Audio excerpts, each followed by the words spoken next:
The issue that we are exploring is specifically homelessness in San Francisco and how we can help solve it ethically. Some stakeholders that I will utilize are the AFS-CME 3299 Labor Union, as well as the Homelessness and Supportive Housing Organization, HSH, since they are an organization located in San Francisco that help those with housing needs. The fault line is in San Francisco, or sometimes more broadly mentioned as the Bay Area in my project. This is my thesis that my research revolves around. AFS-CME 3299 Labor Union, the one that represents the University of California workers, works to support those who cannot afford the basic needs of living, such as rent, food, and school, all at the same time. This will be focused on the San Francisco Bay Area, with the schools UCSC and UCSF being the highlights. Using the resources that I have found to help me understand what the union is fighting for, as well as highlighting other issues regarding cost of living in the San Francisco Bay Area and homelessness in the same fault line. The first resource by Miriam Greenberg, Hilary Angelo, Elena Losada, and Christopher C. Wilmers, researchers at the University of California who specialize in sociology, titled Relational Geographies of Urban Unsustainability, the Entanglement of California's Housing Crisis with WUI Growth and Climate Change. For my research on the housing crisis in San Francisco, which discusses expansion of urban interfaces by wildlife, causing greater risks of wildfires, which relates to my primary stakeholders' point of view, AFS-CME 3299, because they fight for more equitable and safe housing for graduate students specifically. This first resource by Miriam Greenberg et al., titled Relational Geographies of Urban Unsustainability, the Entanglement of California's Housing Crisis with WUI Growth and Climate Change, supports my research on the housing crisis in San Francisco because they state that WUIs are causing wildfires and increasing their severity, leading to more casualties in Californian housing, which contributes to the housing crisis. As seen in this quote directly explaining the problem, while wildfire risk motivated the identification of the WUI as a critical site and has trained public attention on it, this urban form is entangled with a wide range of climate-related problems that extend beyond fire and also affect California in acute ways. These include, in particular, climate impacts associated with urban dispersion, sprawl, and greenhouse gas emissions, as well as habitat fragmentation in precarious climate change-impacted wildland areas. Greenberg et al. 2. This research highlights the National Low-Income Housing Coalition and U.S. Department of Housing and Urban Development as stakeholders, which relates to San Francisco Mayor's Office of Housing and Community Development, which are stakeholders within San Francisco. The second resource by Yulia Gilic and Tony Boardman, titled Wildcat Imaginaries From Abolition University to University Abolition, for my research on the housing crisis in San Francisco, discusses the Wildcat student movement at UCSC about students getting paid a living wage due to high rent costs being unaffordable, which was led by the AFS-CME 3299 Labor Union, being my primary stakeholder. This second resource by Yulia Gilic and Tony Boardman, titled Wildcat Imaginaries from Abolition University to University Abolition, supports my research on the housing crisis in San Francisco because the Bay Area housing market is incredibly expensive, and UCSC exacerbates that by charging ridiculously high rent for graduate students that aren't getting paid enough to afford it. The following quote adds to this same idea.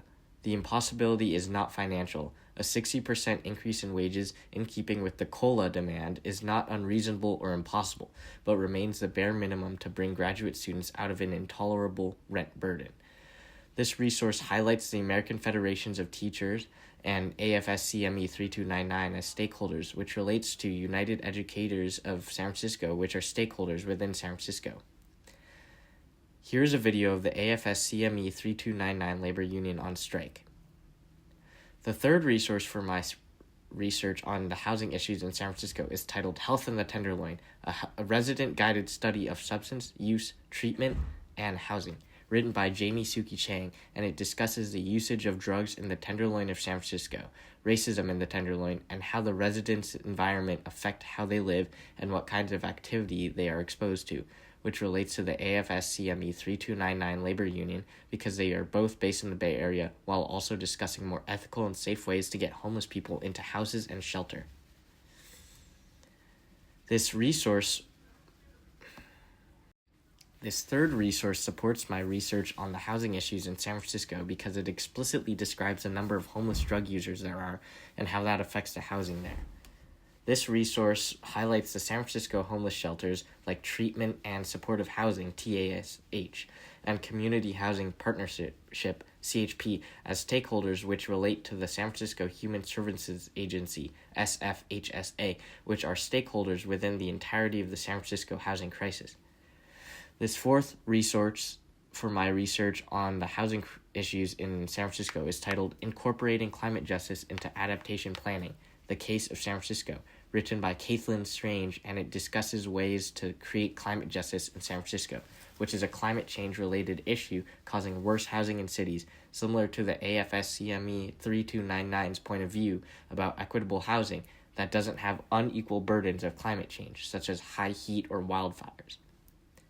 This fourth resource supports my research on homelessness and housing issues in San Francisco because climate injustice targets specific marginal groups, which are usually lower-income people of color, and it makes it harder for them to stay housed. This resource highlights agencies like the Department of Public Health, the Office of Resilience and Capital Planning, the Municipal Transportation Agency, and the Department of the Environment as stakeholders which relate to the Port of San Francisco, the San Francisco Recreation and Parks Department, which are both stakeholders within homelessness and the housing crisis in San Francisco. Here's a clip of 30,000 residents marching for climate justice in San Francisco. And here is a clip explaining climate justice. AFS-CME 3299 is a stakeholder within the cost of living and housing crisis issues in the San Francisco Bay Area.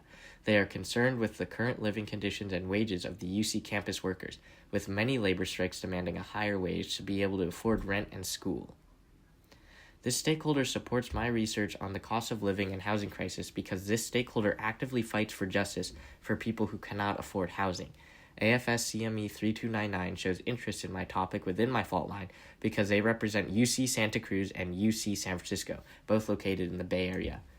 The labor union allows for the UC schools to lose money, which influences them to change working conditions and wages so that housing can be affordable for graduate students and others.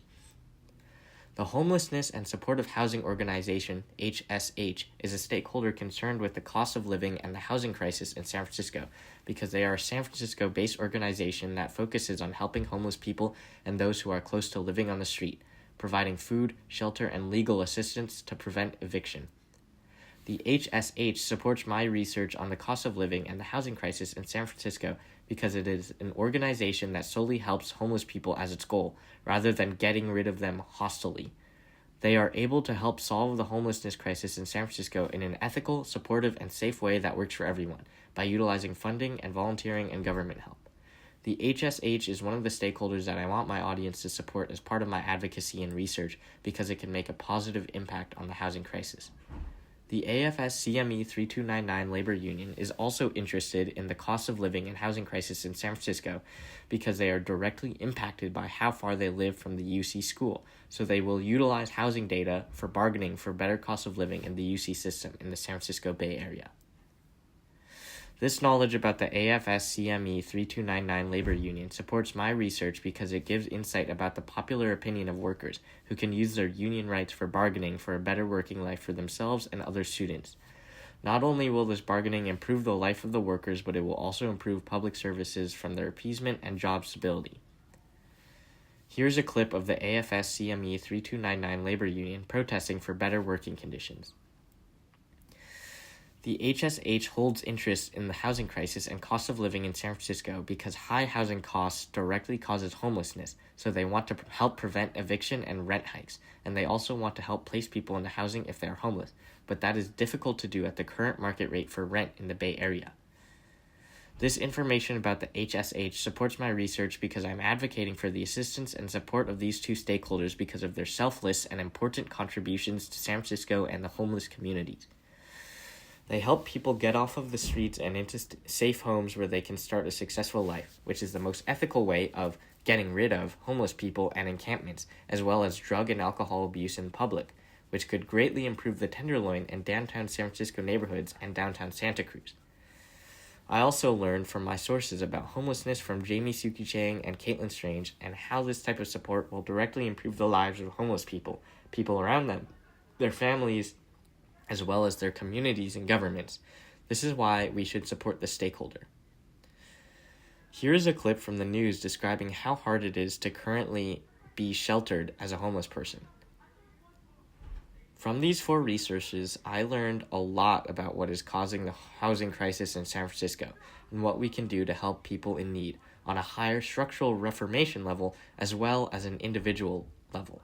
The Greenberg resource helped me understand the unsustainability of building infrastructure near wildlife and how many casualties it can cause due to increasing wildfire severity and frequency.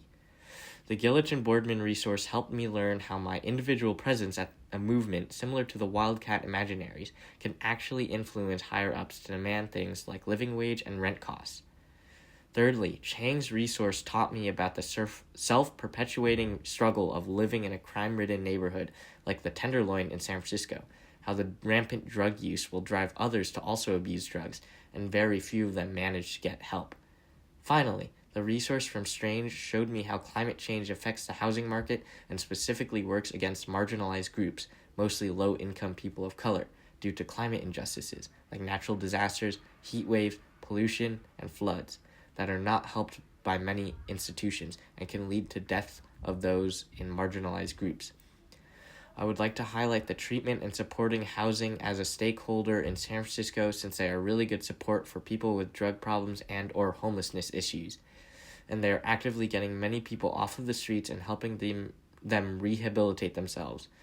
I would also like to highlight the United Educators of San Francisco as a stakeholder in my fault line because, just like the Gillich and Boardman text, the Union of Teachers were able to help educators get a raised salary, more benefits, more staffing, fewer budget cuts, and better student support.